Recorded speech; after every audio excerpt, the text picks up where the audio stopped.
AI is taking over a lot of jobs. One income is just not enough to secure yourself now in today's economy. The reality of one income jobs are so wishy-washy in terms of wages, security, stability, room for growth. All those things are kind of in a choke point. There's certain aspect of those degrees that don't make any sense for how much money that you're putting up. Tuition isn't the only expense. You know, you're paying for other things as well as the time you're spending. All that has a monetary value. Yeah, think about the future. Even if they're paying good money now, yes, it's cool, but you don't want to jump into a job that's paying you 6 figures and then next year you don't have a job. Your job is not being eliminated, it's being changed.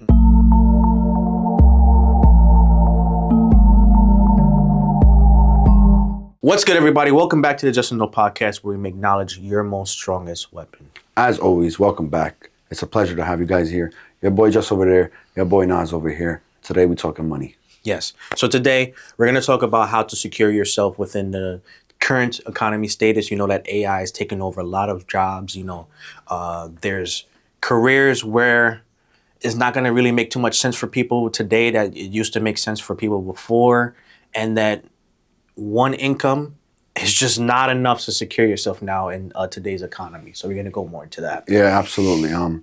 You know, it's not just the one income thing, but that is a big point that you make. Also, it's the fact that a lot of the reality of one income jobs are so wishy-washy, right? In terms of wages, security, stability, room for growth, and, you know, advancement in those areas.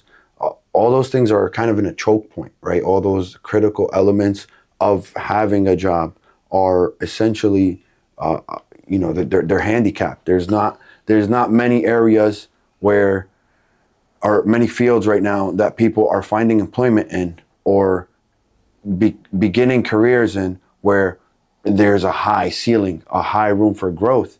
Usually it's on the low end, and even then, it's a really hard journey and it's a really long journey to even make those small little jumps.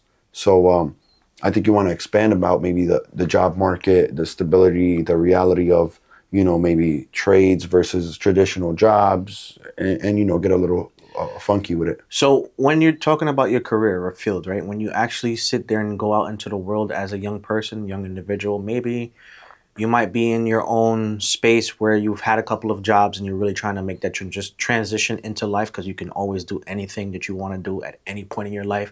It just takes your mindset and how willing you're able to put in the work to get to where you want to be. But when you come and talk about a career field, you have to think about the future. You always have to think about the future. Even if they're paying good money now, yes, it's cool, but you don't want to jump into a job that's paying you 6 figures and then next year you don't have a job. You want to get into something that you know for a fact within the next 10 to 15 years, which most people do stay in a field for, or even 20 years to where you can retire. You want to make sure that you do have a job at the end of the day. So now, coming to talk about AI and technology and job security specifically, you have to look into a field that's going to secure you as well, right? So you got to think more tech-based, because that's where the future is looking towards, or more physical-based to where technology cannot seep in. So when you talk about college degrees, right, specifically, there's certain aspect of those degrees that don't make any sense for how much money that you're putting up, right? So let's say the average tuition fee over the course of the term, or when you get to your degree and be able to get into that field, let's say it's $50K, right? For most people, right? It could be more, could be probably a lot more, depending on where your college is, right? Because, you know, a lot of people do it online or could do community college for half their career and then go into 4-year degree, whatever have you. I don't want to be too anal, but I think we should consider the fact that tuition isn't the only expense. You know, you're paying for other things as well as the time you're spending. All that has a monetary value. Yes. All of that has a monetary value. Let's say it's so like it costs you $70K tuition for 4 years, right, to get that degree. It's also costed you 4 years of not making money. It's also costed you a lot of, you know, different moments of where you spend money extra for whatever you need, necessities plus food, plus, you know, the casual things, the regular things you need. So let's put like this. The 4-year college experience should be calculated at an average of like $25K a year. Yes. So now I would say this, right? And even like opportunity costs, you're losing out on certain opportunities because you're going to college. Yeah. Let's say that, right? But let's pull it in this category as an investment, because college is an investment. If you're going to go for more education, it's an investment, right? So that investment of, let's say, between 50 to 100K before you 4 years, right? Now, when you look into an investment, when you're spending all that money, you got to look at the ROI on that, right? So for some degrees, right? Let's say education is maybe one, right? Journalism is probably two. Don't ever go in that field. That's the dumbest field that you Arts and arts, psychology. yeah, psychology and all that other stuff. It's the dumbest field you could go in, unless you have a connection that you know for a fact that you're going to get a job, and you have pieces that you could use, or maybe a social following that you can have your own services within that field. Then cool, right? To say that you are professionalized in doing so. But when you think about ROI on a investment for your education, you got to think about it as such. Like, how much am I going to be making when I started? What's the possibility of me landing a job? What's the job security in that field that I'm going for? Right? What's the growth opportunities look like? Exactly. So, like, I would say this as a college free, just to get it out the way, and for people going into college, there's only like 5 major degrees that you should be actually like going into, and maybe might have a very good security, right? Medical field, anything to do with business that's outside of marketing, right? Marketing is good, but you should learn that on your own. Finance is probably better. Yeah, Finance. You don't need to go to college for marketing. Finance or accounting. Those are the only 2 in business that you definitely should go for if you want more security, right? You can always branch out after that, right? Engineering is another one. And I would say tech. Anything tech-wise. Cybersecurity. I would not say regular IT, because that's actually getting outplaced by a lot of AI now. But cybersecurity, coding, all of that specifically, it's going to be needed for future. Anything with a human input is going to always be there. Right? And I do want to add, specifically for the developers, software engineers, stuff like that, coding, right? Let's stick to that. Yes, there is a lot of AI replacing that, but one, it'll never be able to achieve the human aspect of it, where you could proofread your code. No matter how good AI gets, you still need a human to make sure, give it the green light of, okay, this is ready to go. And even at that point, it's usually not that perfect. It still needs changes and whatnot, but that's another topic. I don't want to go into that. But again, so for those worried, my point is, for those worried about, AI is replacing the need for software developers and programmers and coders and stuff. It's not. It's changing what it looks like, but it's not replacing the need. Now, if you're willing to learn, the fact that you're even in a field like that means that you're capable of learning at a quick rate and at a successful rate. So all you have to do is adapt to the changes that AI is causing, and you'll be just fine. Your job is not being eliminated, it's being changed. So if you could pick up and adapt to that, you'll be just fine. If not, you'll be one of the happiest people in the workforce. Yes. Because AI will make your job, one, more enjoyable, more fulfilling, and more simple and easy. Yes. So now with the going to college experience, right, we don't want to get too much on that specifically. That could be your own thing. Do your own research and make sure you're making the best decision for yourself, right? The second thing, which in the college field, which goes for all of life, right? Outside of you getting your education, networking is going to be your best friend. Actually, it might be more important than getting your degree. Because if you don't have the type of people in your corner to put you in the right opportunity spaces, you're never going to have that opportunity to get the right job that you need within your life to start out, right? So when you're in college, making friends, this, and the third, I would say this. You can have your fun people here. You have your people that you have to associate yourself with just to get through college. And then you have your people that could be in your corner that you're going to be lifelong friends. Focus on those lifelong friends and partners within your college education, let's say, experience, because those are going to be the people that solidify your future. The wrong people in the wrong corners are going to put you in a bad corner if you don't think about those as such, right? So those should be the most important people in your life, right? Absolutely. Going out through the entirety of your life. So if you learn how to network with people in college and you gather that skill, because it is a skill, that'll transcend your entire career, right? And there's a lot of people like, all right, let's say this. You get out of college, you got your degree, you work in the field because you have this connection, whatever have you, right? You make multiple other connections. You can secure yourself by networking if you don't understand that. You It's could the ultimate definitely security. secure yourself with networking, because if you have a friend in a corporation that's very well vast and known, if you ever get let go from this job, maybe you could go work for him. And if you don't work for him, he knows other people. You always got somewhere to go. Exactly. Someone to go to and somewhere to go. And I don't know what world some people are living in, but honestly, your skills, your education, I mean, skills are obviously very important, but I'm saying your background, all that, it all doesn't amount to what some people call luck, right? When it comes to, job security and, the security of your future. None of that, none of those things amounts, none of those elements equal what networking can do for you, right? Two people could be equally skilled. If not, one of them might be less skilled a little bit, but if they have the right people around them, if they know the right people, they have the right connections, they're good at making that human to human connection, that human to human friendship, relationship, partnership, whatever it may be, right? That's always the golden standard. That's always going to put them in a position where they can be at their jobs, right? Either they're already in a good environment, or if they're not, those are the people who have the easiest time saying, you know what, I'm out of here. I'm going to go find somewhere where it's better. Because when you have that networking, when you have that group of people going on, then you'll be fine when it comes to job placement, job opportunities, career opportunities. All that comes to you, right? When you're a good people person. And I would say it's talking about job opportunities, right? We're going to get into not in the college aspect of it, which might be most people's trajectory, but a lot of people don't really look into this, and this is like a past thing, but the trades, right? If you need somebody to come fix your toilet, if you need somebody to do your lighting in your house, if you need somebody to do your HVAC, or in lighter terms, your AC or heating within your house, right? Welding, mechanic, to fix your car. Those are jobs that transcend time, right? Untouchable. They're never going to be replaced by machine aspect, not in our lifetime at least, right? And those are jobs that are secure, because this is the thing about trades, right?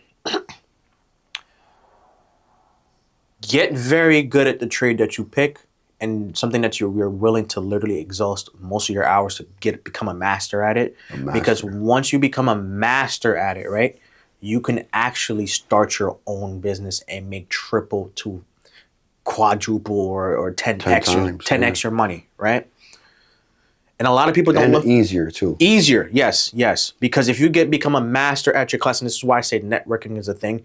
If you are very, very, very good at what you do when it comes to a trade, the word would speak for you, right? You will get endless amount of clients to the point where you can literally form your own business, hire your own people, and now you are making way more money than you would have ever done when you would have went through your college degree. Absolutely. So that's a job, and it'll always be secure. So look for that trade, and it's usually cheaper. Actually, not usually. It is cheaper to get a trade than it is to get a full boat 4-year college degree. And most of the time in your journey or I could even say confidently say 100% of the time, your journey of becoming a master at whatever trade it is, you're making money. So It's not just cheaper and just raw cost, right, of the education, the time. It's not just cheaper in that way. You're also participating and gaining hands-on experience, as well as money. You're profiting, earning money while you're reaching that status. So I will say master. this. There's some professions which the majority vast population will not ever get to, or it might even take a long time before they get into it, right? But if you go into a trade, you will make more hourly than anyone else that has a college degree. 100%. And that's 100% fact. You want to know why? You make your own time. Your time is your money. So whatever your classifications are within that trade, you could see fit of what you want to charge for that job. And those are the untouchable categories, because you tell somebody, hey, you're gonna need like $500 to fix whatever this little issue in the walls of your house, right? If it's a 30-minute job for you, they're still gonna pay you that $500. They have to. Two, they're not gonna find a better, scenario in reality, right? They might find somebody $200 cheaper. It's gonna take longer. Might not do as good of a job, right? So you have kind of a monopoly on the ability to set your own rates at your own times, right? You could tell people will take off of work so they could get their work, the stuff they need done at their house, right? You don't have that luxury, that the flexibility, right? And the way you can move around and operate. It's like you're literally dealing with your clients also at the same time as like you have like that boss kind of status, on top of them, right? You have that luxury of like, Your time is you your could freedom. dictate what time, when, how long, or how short it's going to be of a job, how much you're going to charge, whatever time is convenient for you. People can't reject you, right? You have a service, you have a trade that is just, in high demand. It's untouchable. It's not replaceable. And it's honestly very hard to become a master at those type of things. Just out of the blue. That's not one of those things you could just read up on. It's called practice. And just do every now and then. Experience. Yeah, it's practice, experience, time, effort. So those are the things, the trades. And I do want to carry that over as well to the trades don't have to be just that hard physical labor. It could be trades in, tech too. There are tech trades that are not hard physical labor. Yes, they might be physical in a sense, but they're not difficult. They're not, straining your body. They're not putting a lot of pressure, a lot of stress on the physical being of your body. So it got that good mix of, body and brains. And they're very, very profitable too, and in high demand. So I would say this, right? Now, because our economy is the way that it is now, and it's actually requiring a lot of people, most people, I would say, if you're not a boomer or a millennial that had, something had into them, or an inheritance, if you're just starting out as an individual, you're going to need a second income to live comfortably now in America, right? And it's most places, right? Some places might not have that issue if you make a certain amount of money, but it's going to be that in the future for sure. It's getting there, yeah. It's getting there, right? So with that trade, and this is what I would say just to start out, pick a field that you know for a fact that you can do for the next 10 years at as high as peak efficiency and make the most amount of money, right? It might not be something that you're passionate about, but it's something that's going to secure you, right? And I say that to say this, going off of one income is not enough within America. So you have to figure out something that you're going to do on the side that is going to give you at least semi-active or passive income, right? And that's where you go to building your skills. Now, say if you're an engineer, right? You could learn financial literacy. You could learn marketing, because you're gonna need certain skills that you're gonna need outside of your job to, scale. Which I would say, if you can do this, not everybody can be a boss, or you find somebody that can help you in this aspect to scale your business, right? So that's learning how to market, learning how to communication, how to speak to people, right? Learning how to sell.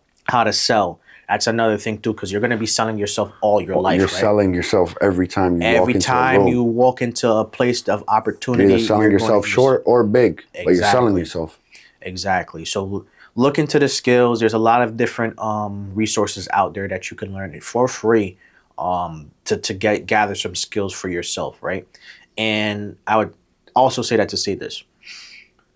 When you're going through your career, right, you're going to be making a lot of money once you get to the point of past that threshold of the learning stages, right? You're going to be making a lot of money. And the thing about money is that you have to be smart with it, right? You have to have that financial literacy. And I say that I don't care. It doesn't matter what everyone needs to learn financial literacy, right? It could be on the smallest scale. It could be on the biggest scale. You can actually hire somebody to do those things for you, right? But you need to at least have the foundation to know who you're going to hire within your team or within your life, right? 100%. Now, when it comes to financial literacy, you need to know how to budget your money and where your money is going to be placed, right? Because yes, you can have a lot of money in the bank account, but if it's sitting there not doing a damn thing for you, it's actually useless, because inflation is going to beat it more than it's sitting in that account. So When it comes to money specifically, one, you have to make sacrifices on not living beyond your means. That's one, especially in this economy. Actually live under your means. Way under your means. I want to say you at least, if you can. And I'm not saying this because, oh, leisure's this, and I'm talking about necessities. If you can live under your means at least by 30 to 40%, all that extra money can go into investments, right? An investment vehicle, whether that be your business that you're starting up, whether that be a Roth IRA, whether that be a pension, whether that be a 401k, right? Real estate. You could put your investments in those vehicles, right? Those are offhand passive, right? Crypto and real estate. I do want to add that. Yeah, just because since we're on this topic, those are things that you could also do with extra money. That's what I was going to say. So I'm talking about passive investment vehicles. Those are you can do without even thinking. All you're doing is inputting money into those assets, right? Now the active, you need to have a passive and an active income, right? And this is where we say that you're supposed to have multiple income. So an active income would be like real estate. I would say stocks that you're investing into. Like you have to do your own research. You got to look at it. Crypto is another one as well too. And then anything else. Maybe selling cars on the side, stuff, just anything something that you can do to gain some type of extra income that's not subjected to your career specifically. Because God forbid, and like I said with job security, there's some jobs that are more secure than others, right? But not everything is 100% secure. So God forbid you lose your job one day. I know COVID literally taught everyone that specifically. Yeah, and the recent tech layoff. Exactly. And then even now with all of the stuff that's happening with the job market and the fact that these corporations are not hiring as much anymore, that's another thing that you could look at. But if you have multiple streams of income, I would say the good number for you to have is at least 3 minimum. Maximum could be as much as you want, as much as you can handle, right? As much as you can handle within reason, right? Within Not reason. just handle as like I just want a bunch of. If you have 10 streams of income where you're making $1,000 off of each one every month, that's actually not ideal because to maintain 10 streams of income, you're forfeiting a lot of your own brain power where you could maximize off of 2 or 3 streams and make them each make $5,000 to $10,000 a month, a totaling to a couple tens of thousands rather than a total of 10,000 with all that extra stress. And it's honestly not realistic. Not everybody's built for that, right? You don't want to overwhelm yourself because then you're going to put yourself in an actual financial jam. That's another thing, right? So work within your means, work within reason, but you have to have that mindset. You have to have that end goal. Or even I would say it should be like a short-term goal. Wherever you're at today, within 2 to 3 years, have one of those well-established. Whether at least one of them, right? If you have an active income source aside from your main, daytime job, your main income.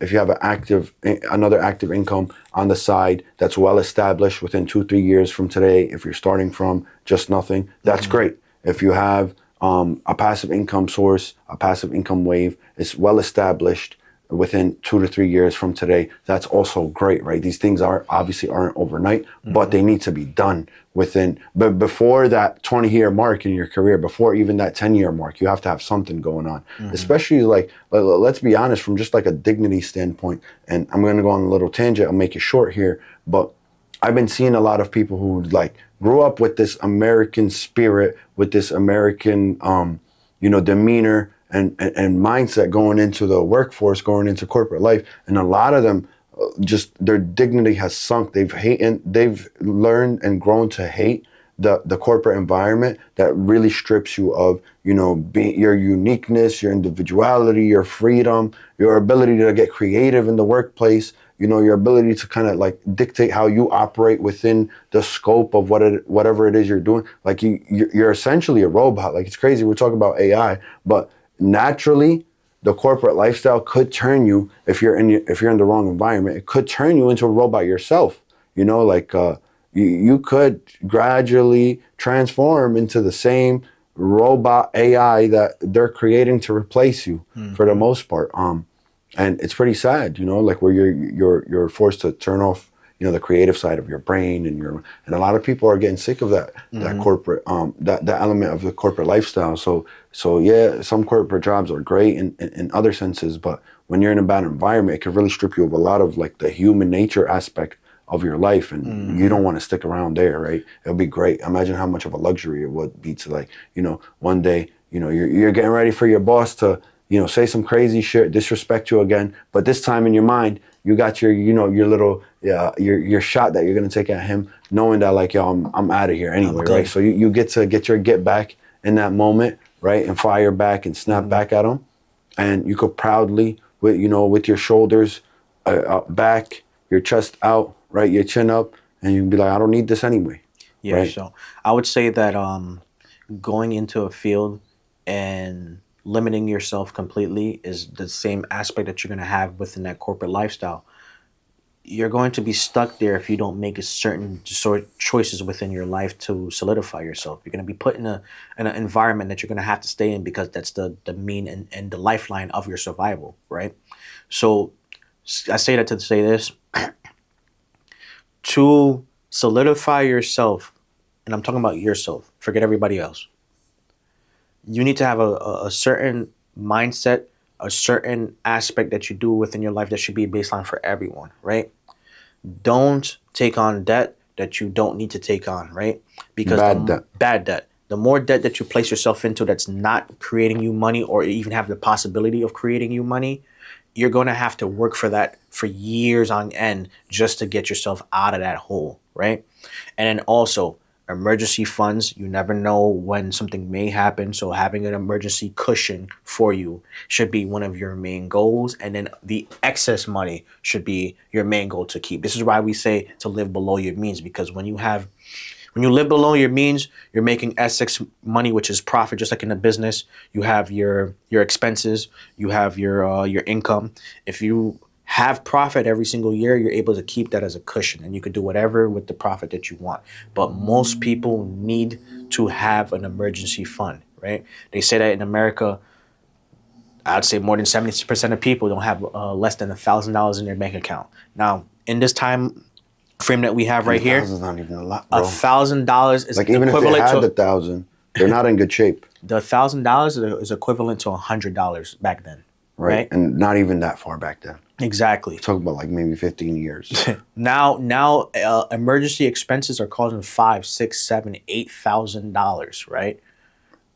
And that's like a 2-week emergency. Yeah, 2 weeks. Like, that's not an emergency fund where, like, I can start over with. Yes. Nah, that's an emergency fund. Like, I'm good for the next 2 weeks, a month. Now, granted, right? I say everybody should have a minimum of 6 months of emergency expenses, right? Whatever have you, if you needed 6 full months to get back on your feet, I think it's enough time from the average person, absolutely. Right? And then after that, once you solidify that 6 months, you can have your extra money outside of that and go invest, right? If that's what your choice is. Or you can solidify yourself for a year. I would say the year should be the average for everyone. That it takes you 12 months that you know that you're good with all your expenses, and God forbid if something were to happen, you have a year to plan it out, right? And then once you get past that year of emergency funding, then you go to invest into other aspects, and you could be more risky and stuff like that. And then once you get those investments out the way and you have more play money to use, you can either choose to give you more self a cushion. So like, let's say 3, 4, 5 years of expenses already in an account. And mind you, you don't put it in an account, just a bank account, just sit there. Put it in a high yield investment saving account so that you can pull from, and it's still growing some type of money that's beating inflation, right? That's how you really solidify yourself. Yeah. So basically what everybody should be getting from this is, honestly, financial literacy is very important, and budgeting. Now, when I say budgeting, it's not just a mental thing, right? The budgeting, it literally you have to go to the basics. You have to go back to documenting, what your current expenses are, whatever they are. Be honest with yourself. It's between you and yourself anyway. So don't be impulsive. Go through that. Limit your emotions. Correct it. Find those expenses, and honestly, like we're human, we like to, enjoy ourselves. Fair. Now, what I could say about that is, when it comes to budgeting, right, just pick one thing that is like a bad expense and just make sure it's not too high. and just don't add, just whatever. That's your advice, whatever it may be, $500 a month, which is already crazy. But let's just say if you have an eating out habit, if you have a, shopping habit, whatever, pick one. And you can't do all of them, right? Pick one, do it, get your fix. It's okay, enjoy yourself, but that's it. That's like your limit, right? You gotta put boundaries. You have to put some limits to yourself. So enjoy it. Right? Don't starve yourself from, the little joys in life. But pick one. You will relapse. Pick one, stick to it, put it as part of your budget. It's something that I need to do every month to still feel like I'm a living human being with soul, and with a soul, with some fire, with some emotion, with some life. Cool, fair, do it. And just, end it there. Put that one bad expense that there's no profit coming from it. There's no chance at return on investment. It's completely burned money, right?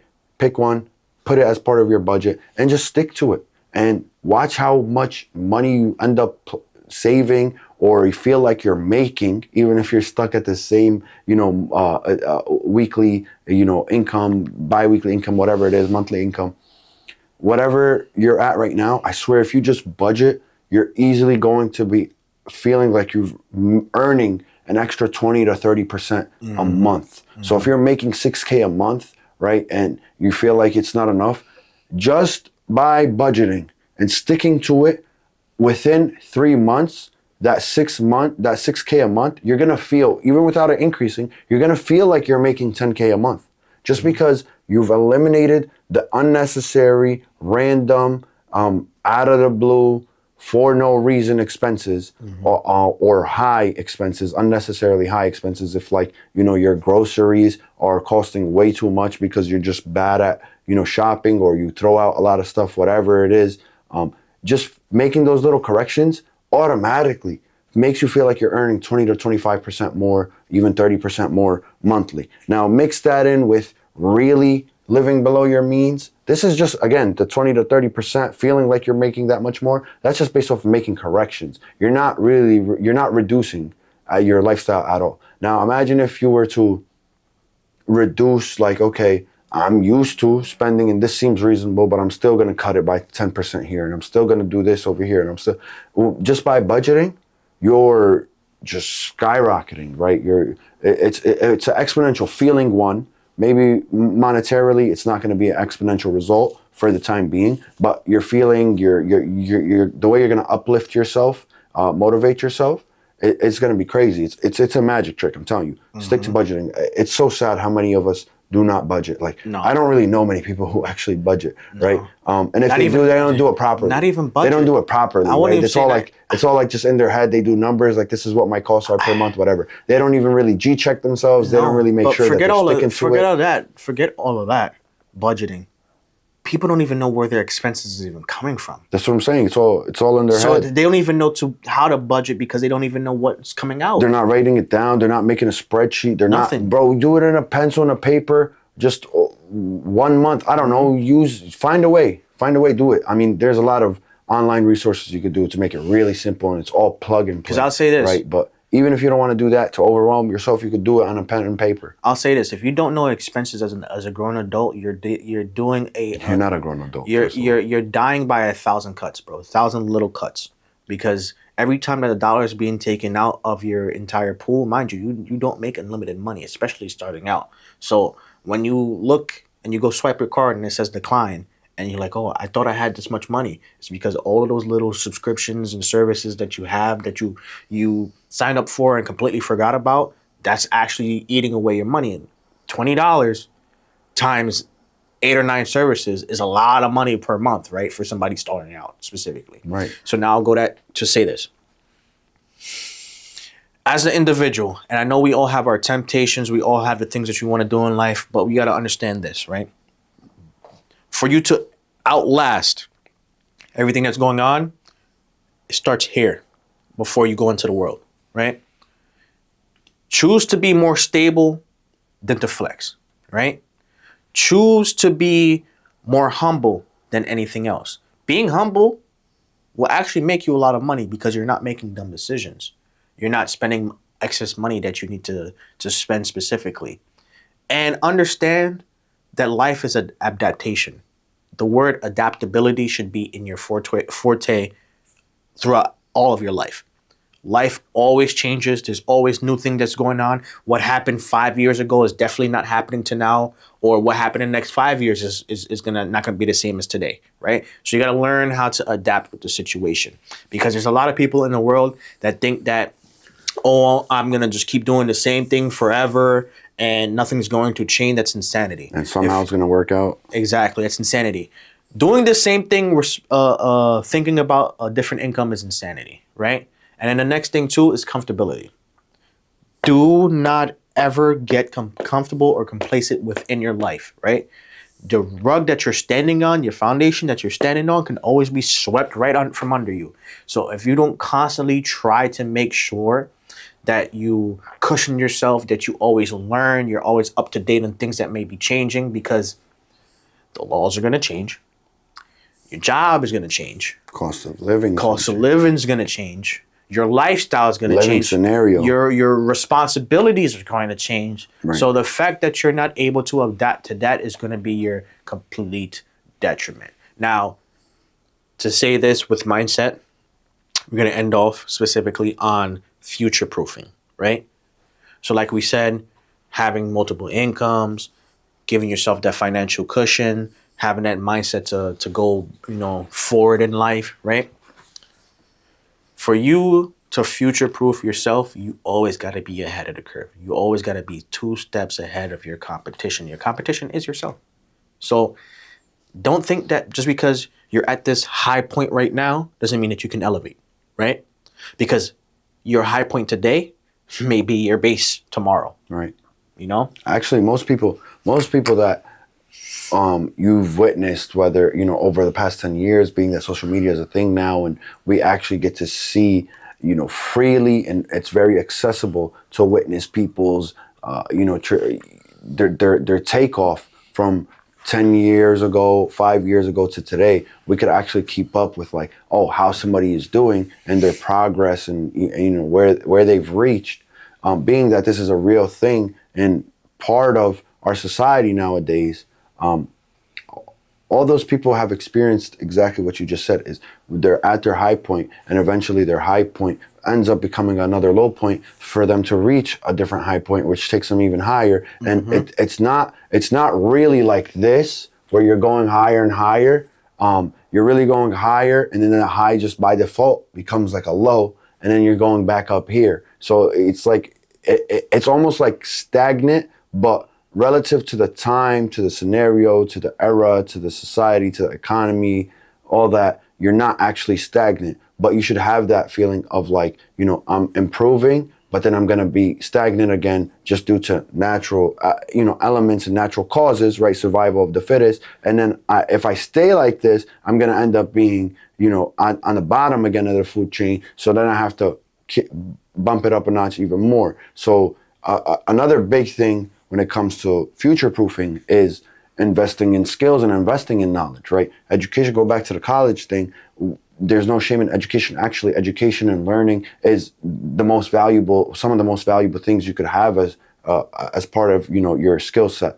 And you should always, strive to learn. You should always strive to figure out how, new skills, to learn new skills, to figure out how to do things that are more relevant for this day and age and this era that we're living in. But you don't have to do it the old-fashioned way and the most expensive way, right? You could limit, or you could budget, $1,000, but you could set $1,000 budget per year to enroll in courses that will actually teach you things that will improve you and will future-proof you as a person in the field, whatever field you're in.